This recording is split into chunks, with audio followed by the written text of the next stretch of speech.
Hello and welcome to week 8 of my devlog. Tasks for this week were to gather art references, create props, and then add them to the game project.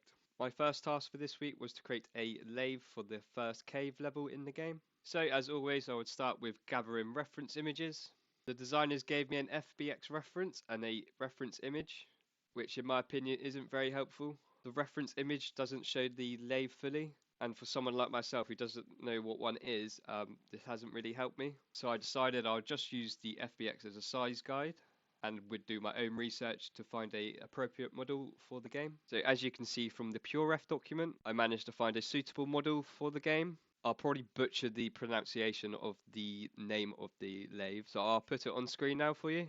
But this lathe was made and produced in Russia and used from the 1950s onwards, which fits the time of the game. And I also managed to find lots of good images of the lathe, as well as some color ideas which I could use. And once I was happy with the referencing, it was on to Maya to create the model. So for the model, I wanted to keep it true to the reference images as much as I can, but also take out parts that the player wouldn't see necessarily, so I could save on polys, and keeping it to the size of the FBX reference I had. Once I was happy with how the model was looking, I would do a UV unwrap for the model. Then I would add the model into Substance. This week, me, Nick and Steph had a discussion on what materials we would use for the industrial machines. And it was agreed that this green would be used across the machines. And then to finish the model, I would add a dirt generator and add the other metal parts. My next task was a continuation from last week, which was to add to the generator and terminal to replace the ammo box where the player will collect ammo. So following the referencing that Steve gave me last week, I created the ammo box